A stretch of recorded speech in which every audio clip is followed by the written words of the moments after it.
Actors, we've all got issues, so let's talk about them. I'm Juan Ayala, and welcome to Actors with Issues. Each week, we bring you interviews with actors from across TV, film, and Broadway, taking many deep dives into their careers and getting into the successes, the struggles, and of course, the issues that they face as actors. That's enough about us. Let's dive into the episode. In honor of Hispanic Heritage Month, we are joined by a wonderful panel of Latinx from the stage and screen. Joining us from Mean Girls the Musical, Hamilton, and you know her from The Voice, Ashley De La Rosa. Host of Telemundo's Radar 2022, Gabriela Fresquez. From Broadway's Wicked, Rent, and several voiceover roles across the Disney umbrella, Aiden Espinosa. From Cold Case, Law & Order, SVU, and FX's Mayans MC, Danny Pino. And from the Apple TV Plus series Acapulco and Peacock's upcoming thriller, The Calling, Rafael Cebrian. Ashley, Gabriela, Eden, Danny, and Rafael, thank you all so much for joining us, and a happy Hispanic Heritage Month. Yay! Same to you. So to kick things off, I'd like to sort of dig back in our memories a bit and think of what performer or performance made you feel represented and seen for the first time when you were growing up. And Ashley, let's start with you for this one. So I actually was a big fan of Raven Simone and Keke Palmer. I grew up watching all those Disney movies, DCOM extras, and seeing not Raven's Home, that's the new one. That's So Raven. Oh gosh. Watching That's So Raven and just like seeing her be goofy and funny and like that was amazing. And Keke Palmer in Aquila and the Bee. It's a big turning point for me for sure. And Gabriela, what about you? Well, I think the big thing was I really didn't see myself represented growing up, but if I had to pick, there would only be one, and that would have to be J-Lo and Selena. As a Mexican-American woman who grew up kind of, with a foot in both cultures, not being able to speak perfect Spanish, that was the first time that something got that close to authentic representation. And, it's a classic movie now for a reason. And Eden, what about you? What comes to mind? The first time would be Rita Moreno in West Side Story. And then I remember growing up, like my dad pointing out people who were Latine that their last names didn't depict that. But then I agree with Gabriela, and I was in high school at the time this movie came out, but it was Selena as well, because just seeing like a Latin woman up there, but also the Mexican-American plight. That is a very unique thing. So that really spoke to me. And my dad really, I remember my dad when Edward James almost said like, we're not Mexican enough for the Mexicans, and we're too Mexican for the Americans. And my dad going, yes, that's how it is. So yeah, those two in particular. And Danny, what about you? First of all, man, thank you for gathering all of us here together. It's so uncommon for all of us to kind of get together and just talk about our experiences. First time, probably Desi Arnaz in I Love Lucy, being Cuban American and hearing that accent my entire upbringing, and then turning on the television and then seeing it on screen. And although for a lot of people, Desi was larger than life, that's just like being Cuban. Like that's just like baseline Cuban, you're just, your arms going everywhere. You're people think you're screaming, but you're really just being emphatic. So probably Desi for me was the first time I was like, oh, look at that. There's somebody on this screen that I can watch, that I could relate to, and sort of sounds like my uncle and my father, that generation of Cuban. And Rafael, what about you? Yeah, well, I grew up in Madrid, in Spain, and I grew up believing that I could be anyone, I could play anyone. And I kind of saw myself represented in pretty much every single thing that I kind of like watched and liked. I remember like Will Smith in Man in Black was one of the actors that made me want to become an actor. But also John Travolta in Grease, Anthony Hopkins in Silence of the Lambs, Antonio Banderas, John Leguizamo, critical, executive decision, or even Ewan McGregor in Moulin Rouge. I mean, I think to me, in a way, the beauty of being an actor, or the way I was raised, was that I could be anyone I like to be. The answers that we get from that question over the last couple of years, we've been doing these roundtables. We've done them for Pride Month, for Native American Heritage Month, for API Heritage Month. The answers sort of are, there's like a one very specific sort of person or performance, or it is sort of like, well, I grew up thinking, when you're kids, you have this wild imagination. So you think, I can just do anything. Like for me, I saw Aladdin as Disney as me. I'm like, well, there's a brown kid and he's a little troublemaker, and that's exactly who I was. And then it wasn't until I grew up that I saw Coco, and I'm like, wow, that's really hit it on the head with the family and the music and the culture and the food and all of that. So in the last 5 years, we have seen an uptick in Hispanic representation in television. Even though some of the shows are short-lived, it's still important to recognize them. ABC had Baker and the Beauty, Promised Land. Some of Netflix's biggest shows come from Spain and from the Hispanic market, like Money Heist and Elite. Netflix also had, Gentified, a Selena the series, One Day at a Time, On My Block. There's FX's Mayans. There's the Gordita Chronicles. But despite all of those titles, there is still a severe lack when you really look at the broader scope of things. UCLA did a study looking at the 2019-2020 television season, and they found that Latinx get only 5.2% of leading roles in that season of television, and 5.8% of speaking roles in general, but Hispanics make up almost 20% of the country. So we're literally getting a quarter of what we should be based solely on population. So it's clear that there's a lot of room for improvement still. But despite those numbers being so low, the work that all of you do in film, television, on Broadway is helping that sort of slow but steady rise in representation media. So with that said, what are some of the changes you're hoping to see in the near future regarding that representation in entertainment? And Gabriela, let's start with you for that one. Well, obviously, we all want to see more of it, right? But it's like, how does that take shape? How does that take form? And how do we all participate in that process? Because being in front of the camera is one thing, but obviously we have to have control. We have to have power and be able to advocate for ourselves and our community behind the lens.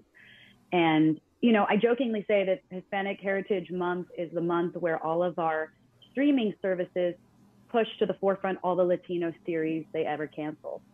And it's, it's like laughable at this point because they've all been canceled. And I'm almost at the point where I'm like, I'm working on my own series now. I'm writing, like, that's where my head is at, because I'm like, that is the only way to take back the narrative and take control, is to create our own content. Because, and with that, I would, in thinking about how to develop something, I want to keep like Latino out of the name entirely, because it seems like whenever you slap a label on something, it gets relegated to the back of the line, where, even Gloria Calderon-Kellett is like, my shows don't get marketing money. Like, they're just not, we're making great content, but if we're not putting the money behind it to push these series forward, how do we get ahead? How do we get eyeballs on this content? So, I mean, essentially that's what I'd like to see is more Latino creators really taking the reins and supporting each other to get their projects made, and help each other up the ladder to be in a position where we can create the content we want to see. And with or without it having to revolve around a Cuban family, it just may happen to be that we have Latino represented characters on the show. But I feel like there's something to be said about how these shows are marketed, and how when they get put into a category, suddenly they get dismissed in a lot of ways, in terms of funding, for example. Absolutely agree, especially when looking, as you said, the sort of marketing. Some streaming services will put up a billboard, or some broadcast networks will put up a billboard, and that's kind of it. You don't really see any other promotion. They're like films that, there's a recent film with Idris Elba and Tilda Swinton that I'm like, where's the advertising for this movie? It's like, I saw one YouTube ad and that was it. And then it's like, it's a box office flop. I'm like, well, yeah, it's not getting out to the masses like that. Like you said, Gloria Calderon Kellett, she does a lot of her own marketing because she otherwise doesn't have a choice. Like, you know, having her cast post on their social media to get out to their following and things like that, because otherwise there's just, for whatever reason, the budget is, there's like a tiny sliver of their massive marketing budget going to their multicultural market, as they put it, instead of the mass general one. So it is incredibly frustrating, but I love that you're taking the initiative by writing and doing your own content in your own show, because that, you know, that's the best way to start, really. And Eden, what about you? What comes to mind for something that you hope to see change? I mean, I think the same thing that Gabriela said. I think that, you know, we are the most underrepresented. The shows don't last long. I feel in the theater community, it's like, if you haven't been in a Lin-Manuel Miranda show, you're not Latino. Like, for years and years, people were like, "You're Latina?" I'm like, "Yeah, well, you haven't been in the Heights." Right. You know, I'm like, I'm sorry. So I think that, like, you know, I want more stories to be told that aren't about the struggling, that aren't about the downtrodden, that like Gabriela said, the normal everyday, the scope of the breadth of who human beings are, who, you know, Hispanic people are. And I feel like as far as TV, a lot of times, you know, I saw when Promised Land got canceled, I read something that somebody posted and responded. I saw one episode of the show, but I can't stay up that late to see it because I have to get up early and work. And, you know, it's like, to really find the niche as to where it needs to be, it just feels like there's just so many missed opportunities. But I would like to see more real stories about the entire spectrum of people instead of just one thing. And I hope that comes to pass. And Rafael, what about you? I'm trying to kind of like summarize everything that I've been thinking while you guys were talking. Well, first of all, we do want to see more Hispanic stories, right? But like, sometimes I wonder, what does that really mean? Because I get pitched Hispanic stories constantly. Oh, this guy crossing the border and her mom is selling pupusas on the street, and then his dad is in jail, and then Narcos, and so many reiterations of Narcos, and then a soccer story with a priest involved. And I'm like, what are you doing? Just do Titanic and have them be called Carlos and Maria instead of Jack and Rose. You know, like that's it. That's a Hispanic story. I really don't know what a Hispanic story looks like, or what does that really mean. I feel like Hollywood, Hispanic is the paper on which we paint, but it's not, Hispanic cannot be the pencil with you know, that we're utilizing to paint that story. I also think it's important to note that Hispanic is a term created in this country to box in everything that is south of the border. And we Hispanics come in many shapes and forms. And I think sometimes Hollywood forgets that. We forget that. And it'd be good to remind ourselves that, because as a matter of fact, I mean, I don't know, but like, I have friends that are Argentinians, Colombians, Mexicans, Nicaraguans. When they travel all over the world, you know, they don't go to France and go, "I'm Hispanic, I'm Latino." You know, they go, "I'm Argentinian, I'm Mexican, I'm from Spain." I go, "I'm Spanish." You know, that's how we really define ourselves. And yes, after that, we are Hispanic. We share a common culture, you know, religion, food, language, you know. So I feel like it's important to know that, yeah, we come in many shapes and forms. We're different, but we're also one. And lately, I don't think Hollywood is really understanding that. I don't think we're understanding that. I feel like there's also a lot of division within the Hispanic community. And to me, that just breaks my heart, and it makes me really sad, because if we could only understand that unidos somos más fuertes, you know, we'd be able to rule the world. Yeah, it's especially frustrating when like a casting announcement is made.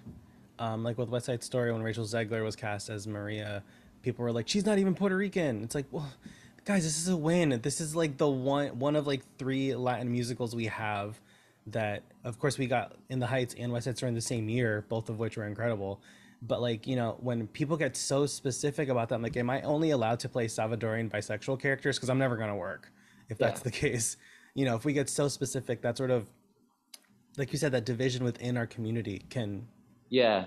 Well, if I may, I do understand where that is coming from, because we've been so underrepresented for so many years in media, in television, in film, and theater, you know, that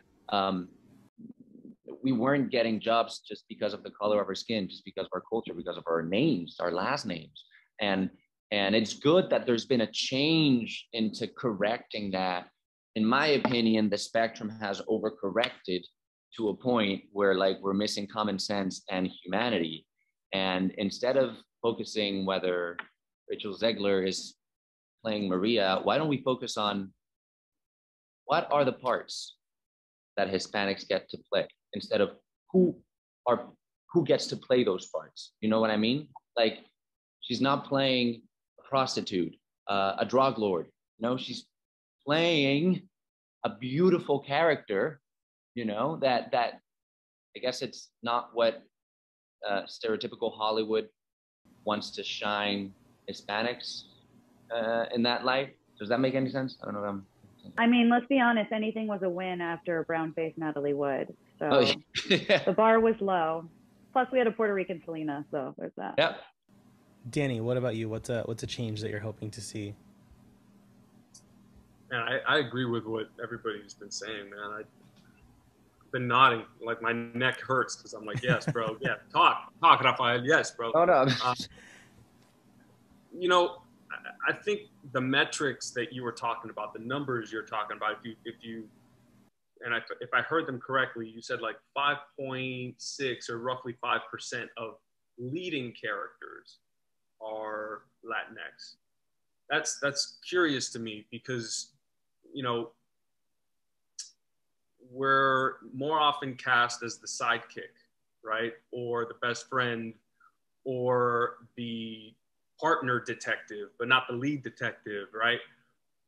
And that's a comfortable place for Hollywood to, you know, announce that we have a multicultural cast.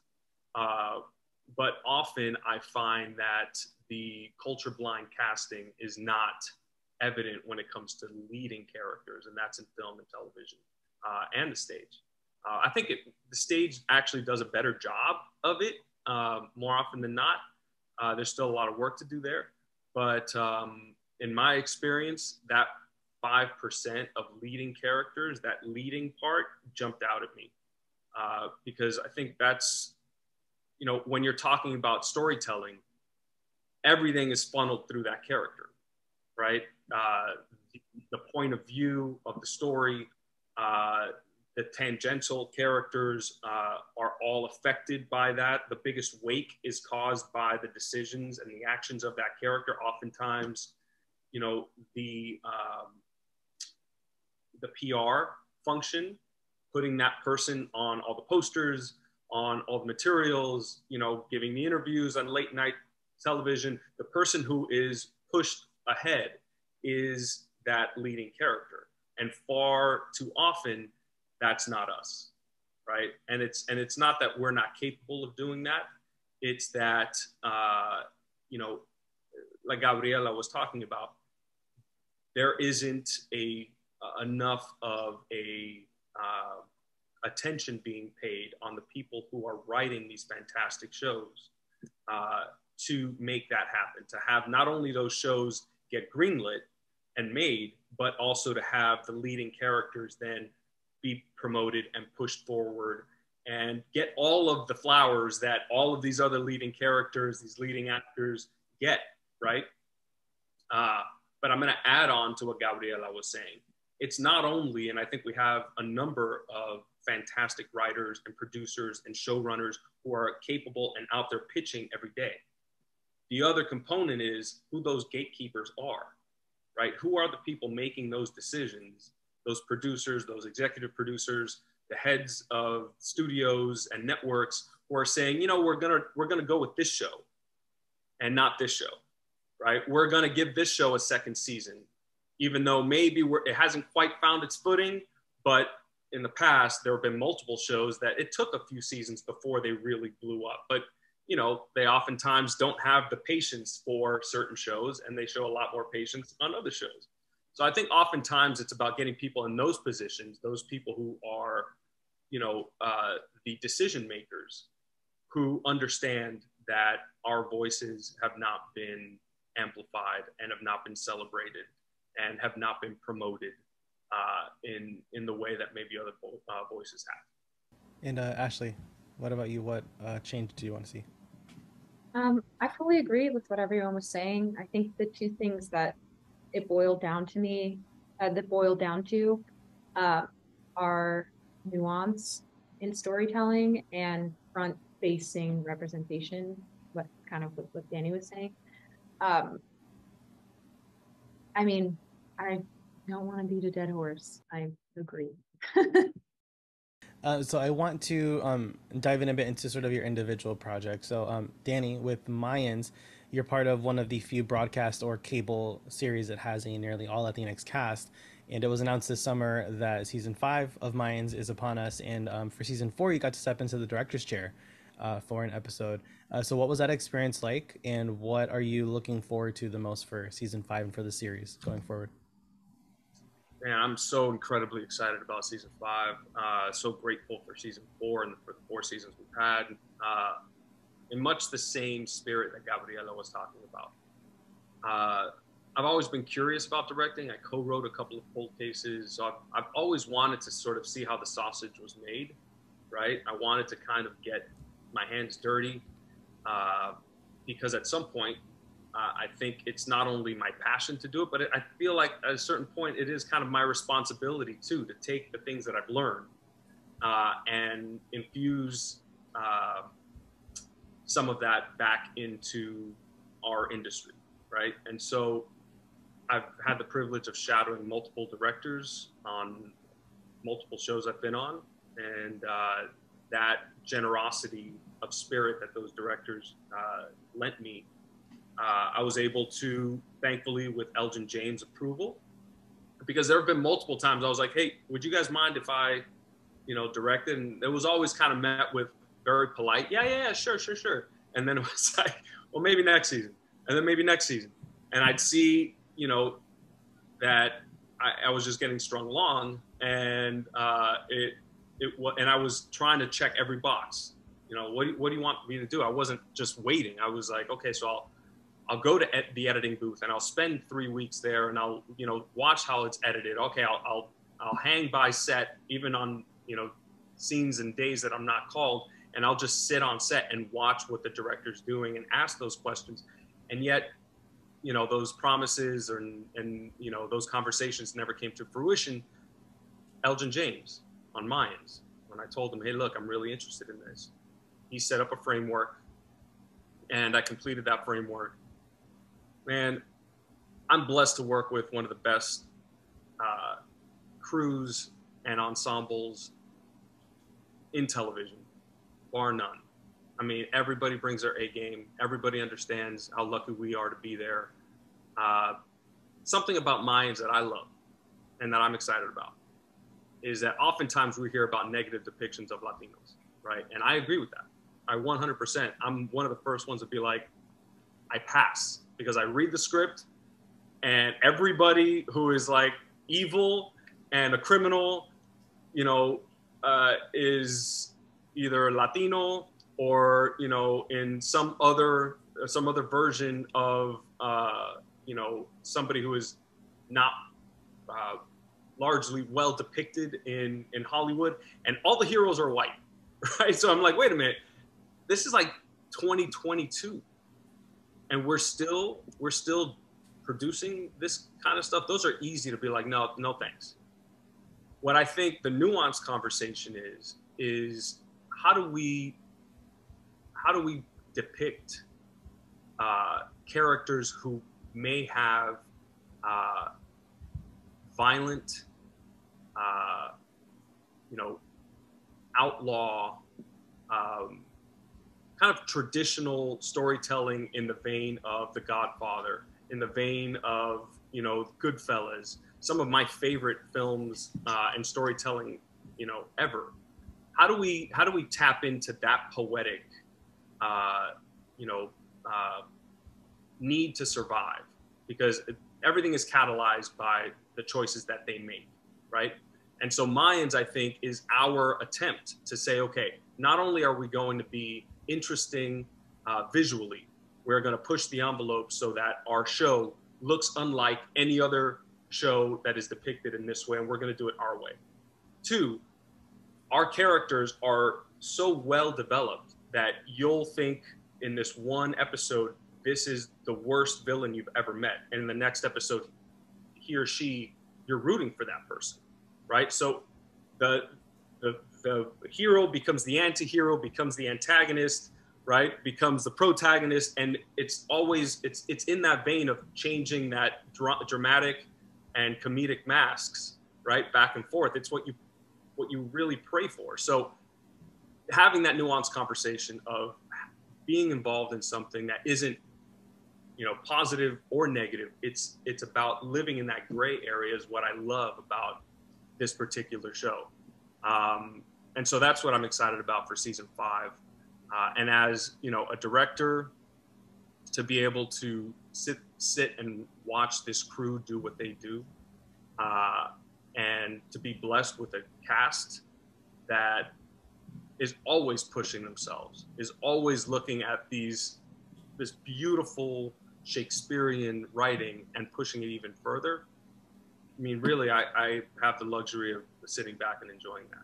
When it comes to that want for positive representation, I feel like folks only read like the log line of a show or watch the trailer and cast so much judgment. It's like you haven't even given it a couple of episodes to see how the story plays out and how these characters will flesh out. Like, sure, this character is a cartel leader, but they're not just that, like you said, it's not like some of these other projects where they're sort of like a Bond villain and are evil for being evil's sake.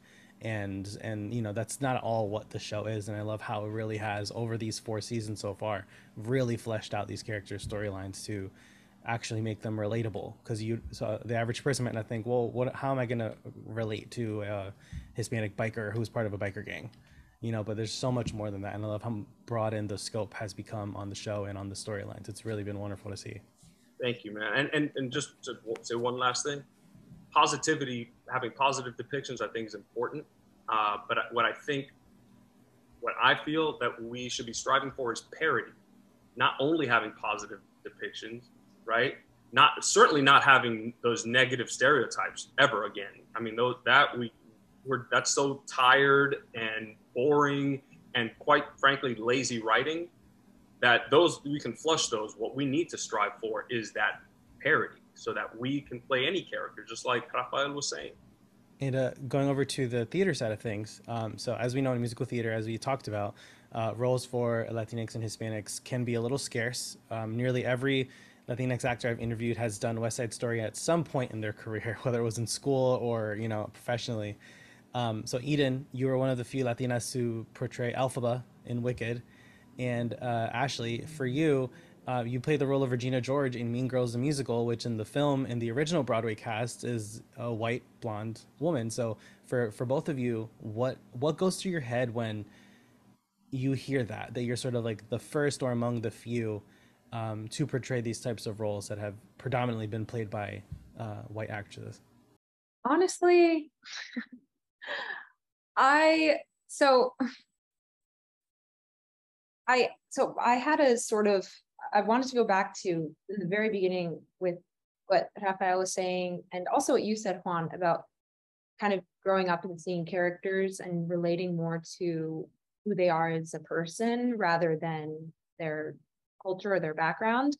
Because even the 2 characters that I referenced, like while I am Afro-Latina, but like culturally, I didn't really have very many similarities with Kiki Palmer's characters or Raven-Symoné, but I saw myself in that like essence of the character. And so with playing Regina, I just thought that it was a really cool opportunity. And I think that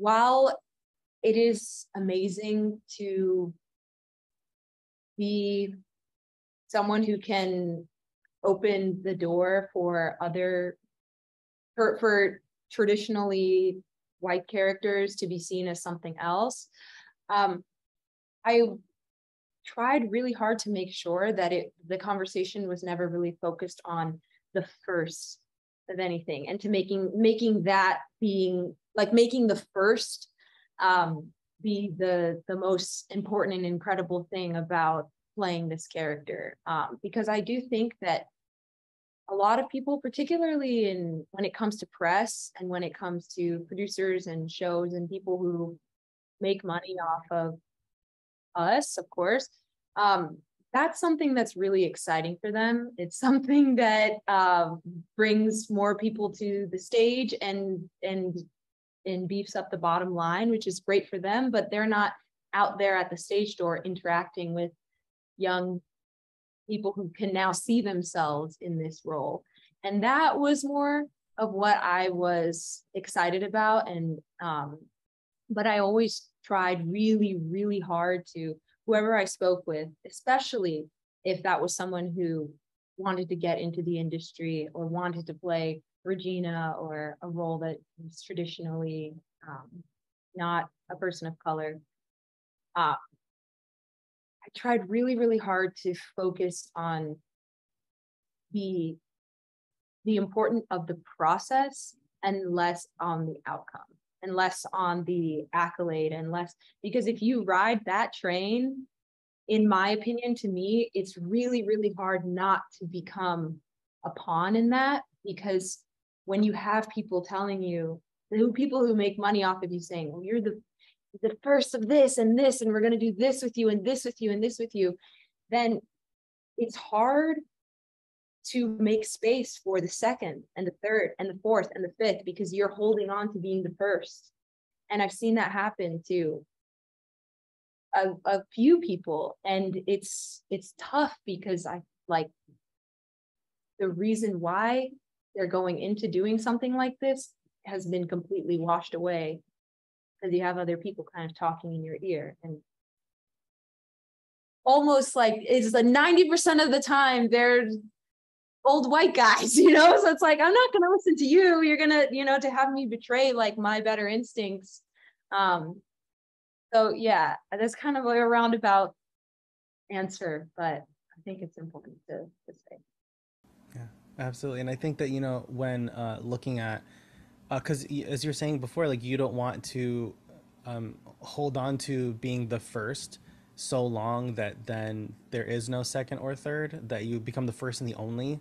And it's like, well, that's not necessarily a great thing to be the only person to do it. It's like only so far, but yeah, just sort of thinking of, with Funny Girl on Broadway recently, they had Beanie Feldstein, who was like the first plus size actress to play the role of Fanny Bryce, and then she leaves the show and they cast Leah Michelle, and it's like, oh, why was she the only? She became the only. They didn't continue that increased representation for people who are not very well represented in theater, in particular. But yeah. And Eden, what about you? What comes to mind when you hear that regarding you and Wicked? That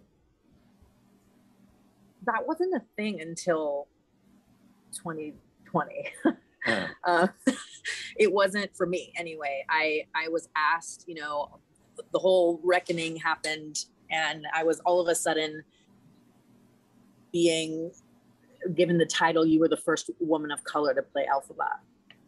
And I was like, and will you come and talk about that? And I said, I passed on all those opportunities because that's not why I was hired. Honestly, people didn't think or consider me Latina until recently, even though my last name is Espinosa. Oh, well, you're not full. And I'm like, no, actually I am. And so, or like I said before, well, you haven't been in the Heights or Hamilton or West Side Story on Broadway. So what do you mean you're Latina? And I've actually, you know, I had my own come to Jesus moment with my privilege because of the color of my skin, but I was raised a brown person, 100%.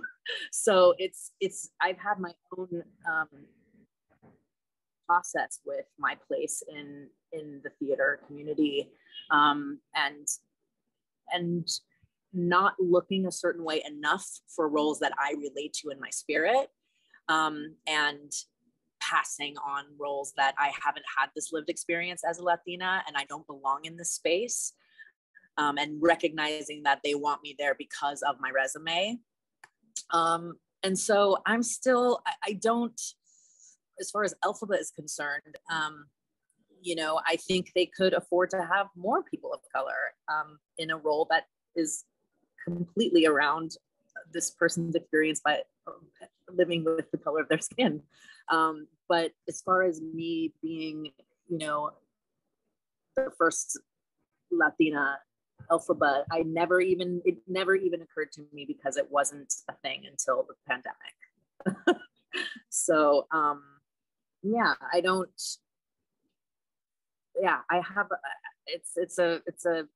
there's a lot to say that, but I'm constantly in conflict with theater in particular, because they too very much put you in a box of like, you don't look ethnic enough, or you know, need to present, you're not like, you know, rough and tumble enough, or you're not urban enough, or you're not ethnic enough, or you're too ethnic for this. So it's, you know, we want to go with somebody that looks more Latina. And I'm like, okay, well, I'm actually Latina, so I don't know what to say. It's a tough thing. So that's what I have to say about it. I don't really use that title for myself or claim that I was the first Latina Alphaba, because I wish there were more, but I don't know. I don't claim that. I just want to say, I totally respect the fact that you didn't take those interviews, Eden. Like, there's something of like not buying into the way people want, because you could say, no, I'm not the first Latina Alphaba. Is Alphaba speaking Spanish in this rendition of Wicked? She does not become Latina. Like, you're just an actress playing a role that was written a certain way. You didn't like make her Mexican, you know? Right. And so I feel like there is a lot of like self-aggrandizing, I always get that word wrong, patting on the back, that people want to do when it comes to things like that, like selling a product, because we're all products, a certain way for some like liberal woke agenda that is really inherently meaningless, because they're actually not doing anything for representation. So while they're having, you know, a good time patting themselves on the back for casting you, it's like you actually did nothing. This girl just has a boatload of talent and was right for the role. You didn't create anything. You didn't move the needle. So while it's great, you know, it, like for me personally, would that mean something knowing that like I'm looking at cast members that I maybe like, you know, are Latina? Yeah, that's cool. But beyond that, it's like, well, what else is there to say about it? You're just who you are. So I know, I thought that was interesting that you did make that decision, because I'm like, I don't know what I would have done in that situation myself. And I totally relate to so much of what you just described. And Rafael, with your show Acapulco, you're part of this wonderful ensemble cast. One of my favorite comedy series of the year, completely snubbed at the Emmys if you ask me, but no one asked me anything. The show is this, you know, as we were talking before, about sort of like Latin stories, and I just look at it as like this wonderful workplace comedy. You know, I feel like for so many of us, like like we were saying before, like not putting that label. Sure, they're like, it's the first bilingual series on Apple TV Plus or on streaming, but it's like, it's so much more than that. And to sort of slap that label on it, like, it's great that there's bilingual series, because those don't really exist. It's either completely in Spanish or completely in English. But what's your experience been like working on the show, and you guys have season 2 coming out in October. So what are you looking forward to as well? Yeah, season 2 coming up October 21st, actually. My experience working on the show. Well, hold on, because there's so much to unpack right now. I was just listening to Eden and like Gabriela, like it's so much, and it was very interesting. Look, working on the show on a personal level has been super gratifying. I was always, I guess, typecasted in dramatic roles, big dramatic roles, which again, that's where I started. But that's where I started in film and TV, but I really started doing comedy in theater. Like that was my main bread and butter back in the day. So the chance to be able to play in a comedy and like have a character that is so high concept, yet at the same time grounded. To me, as an actor, it was very gratifying. You know, I guess being part of a multicultural, international show was something that meant a lot to me. First of all, I get to play a Spanish character, Spanish from Spain. I don't think we get to see many Spanish characters in Hollywood, Spanish from Spain. You know, they're usually Latin American. So I think it's kind of cool to see someone from Spain in like a international Hollywood project. I think what Acapulco does very well, and I think maybe this is also a testament to Apple's agenda, is really they really understand what the word authenticity means, which I feel like nowadays in Hollywood, we're just throwing that word around. But authentic doesn't mean accurate. You can still be authentic without being accurate. And Acapulco does a great depiction of that. It's such an authentic show. You know, talking about actors that made me want to become an actor. John Leguizamo in Moulin Rouge, he played Toulouse-Lautrec. He's not French, you know, but he still played him in a very authentic way.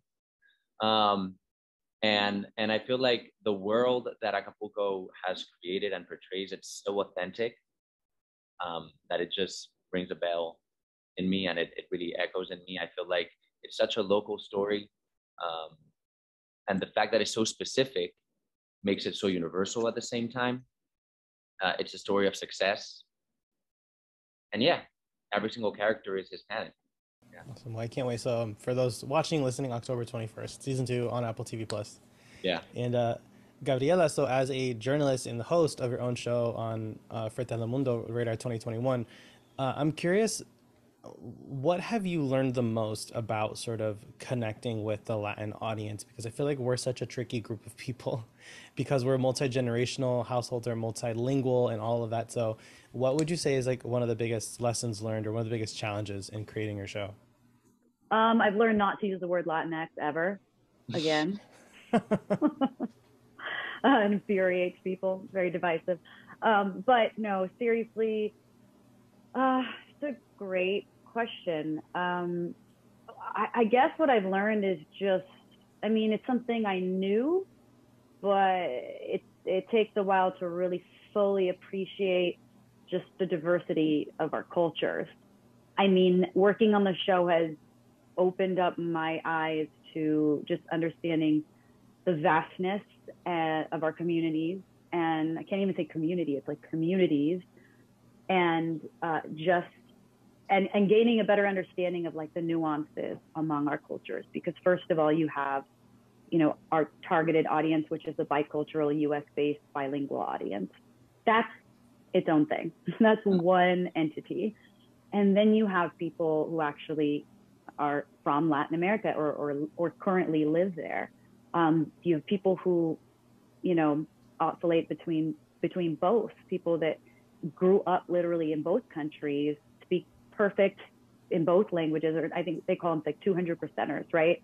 Or 100% Latin American and 100% American. I wouldn't necessarily consider myself a 200%er because I feel like I'm, I was raised in I was raised biculturally, but I grew up mostly speaking English, for example. Whereas you have people that are like completely on both sides. And the more you learn about those nuances and those differences, the more you start to learn how better to communicate with that audience.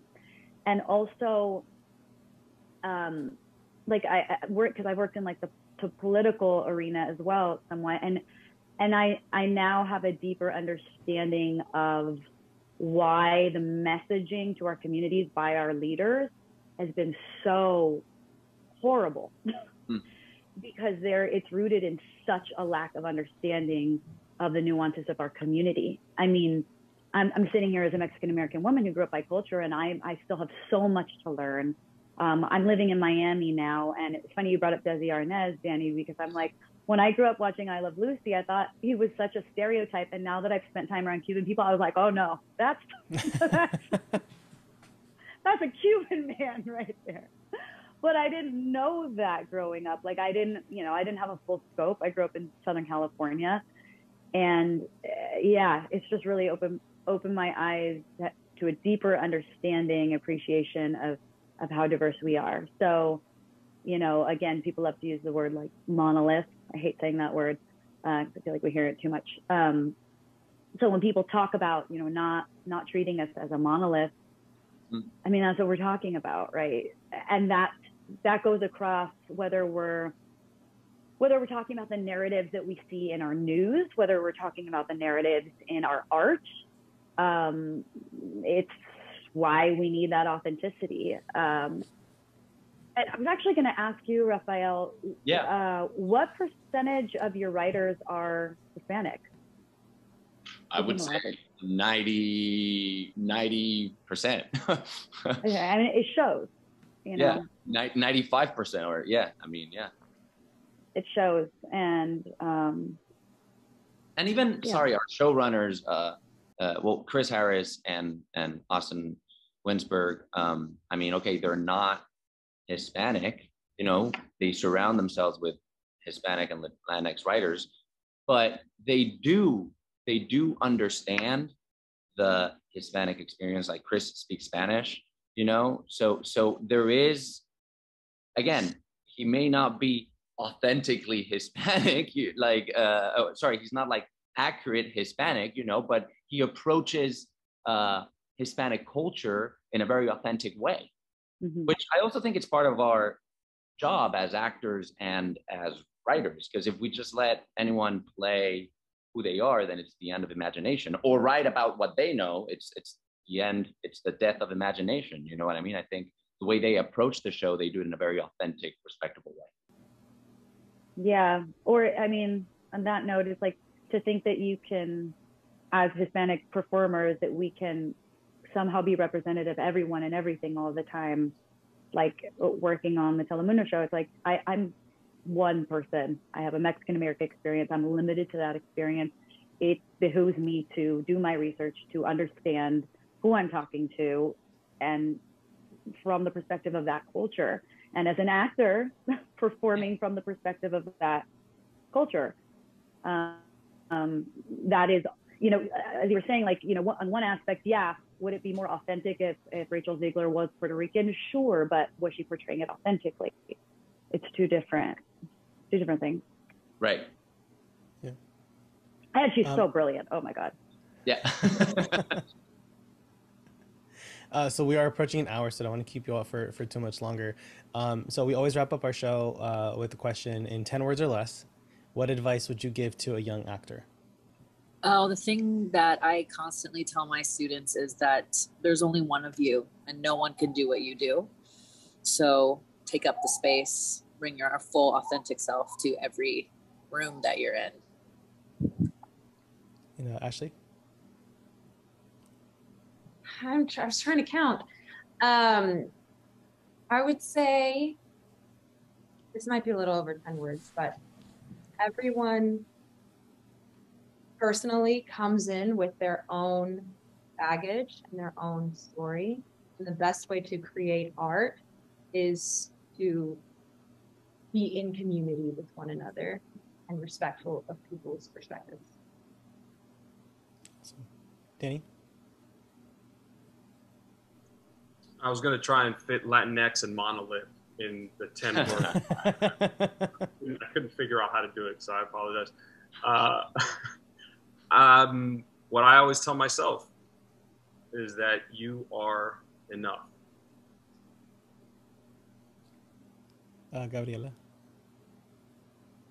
Oof, I get emotional in these moments. I'd say embrace what makes you different, because that's what people are going to love about you the most. And Rafael? I want to give advice, but I mean, I think everything has been said over here. Yeah, I'd say be unapologetically you, and hang in there 5 minutes longer. Just 5 more minutes. That's what I keep telling myself too.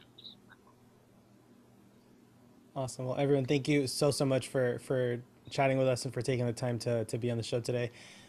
Social media, of course, it's all a numbers game these days. So for our listeners and our viewers on YouTube, where can they find you? Losing my voice, goodness.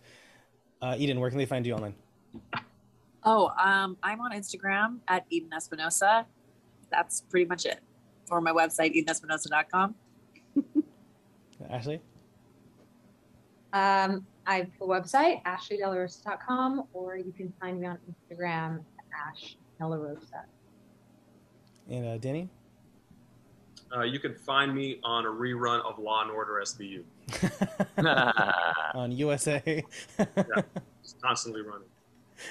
D. Danny Pino on Twitter and Edit Danny Pino on Instagram. And Gabriela?